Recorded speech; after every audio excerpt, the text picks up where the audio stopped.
Monday. You'd have to have a heart of stone not to laugh. Man of the people Nigel Farage announces that his bank, Coutts, has closed his account because it disagrees with his views. Cue outrage, media fulminations amongst those who like to fulminate over rather than celebrate the idea that Farage is suffering in any way, and a rallying of Brexity troops around the martyr.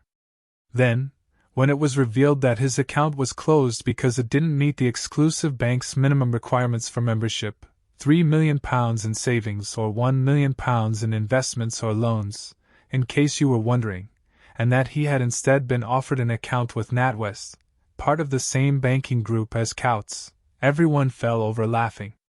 Overall, there have been worse starts to a week. Tuesday. Orkney wants to secede from Scotland. They put it a bit less bluntly than that, but that's basically the idea.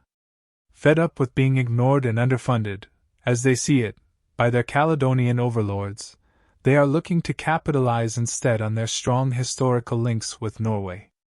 The archipelago was settled by the Norsemen and remained part of the snowy kingdom to the north for the next 600 years until in 1472 it was taken by Scotland after Margaret of Denmark's promised dowry was not paid to their James III.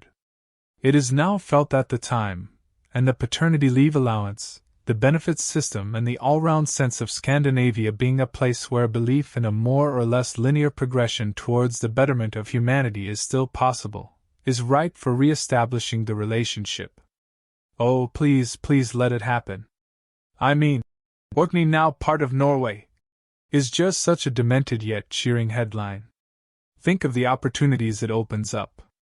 Maybe then South London could secede from North London, long a dream of mine. Lancashire could formally fence off Yorkshire, big trellis up along the Pennines, red roses aggressively trained up the whole thing.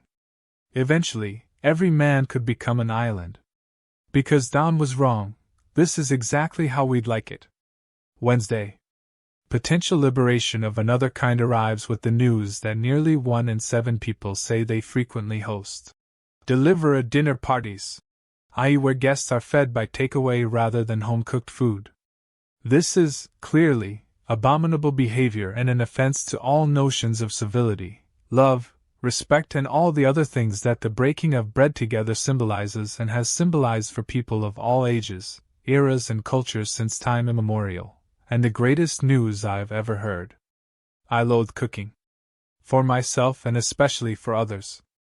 Mainly because you have to do all the work and then people just eat all your efforts, and I don't feel that becoming another tiny link in the chain of love, respect and all the other things that the breaking of bread together symbolizes and has symbolized for people of all ages, eras and cultures since time immemorial is remotely worth it.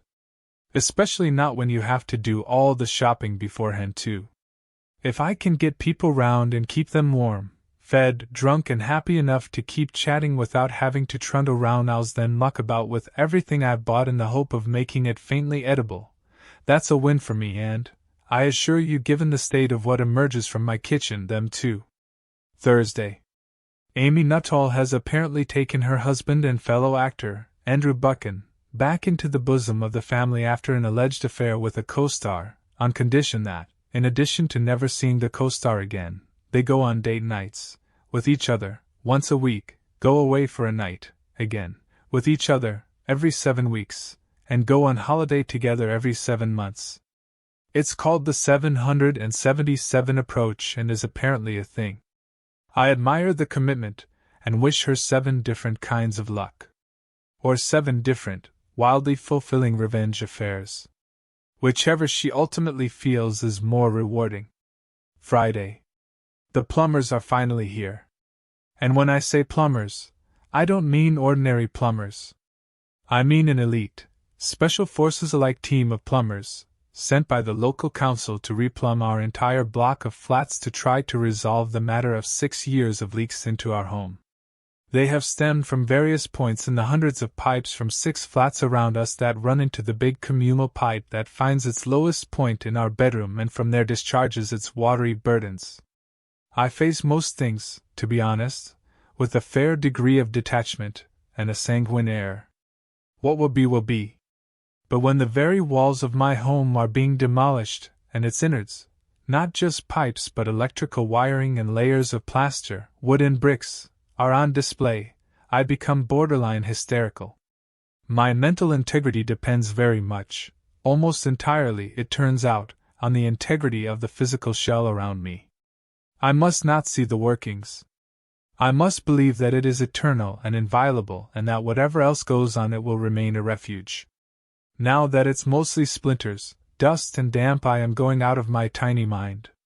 Once school finishes, we can go on holiday and then decamp to Mum's.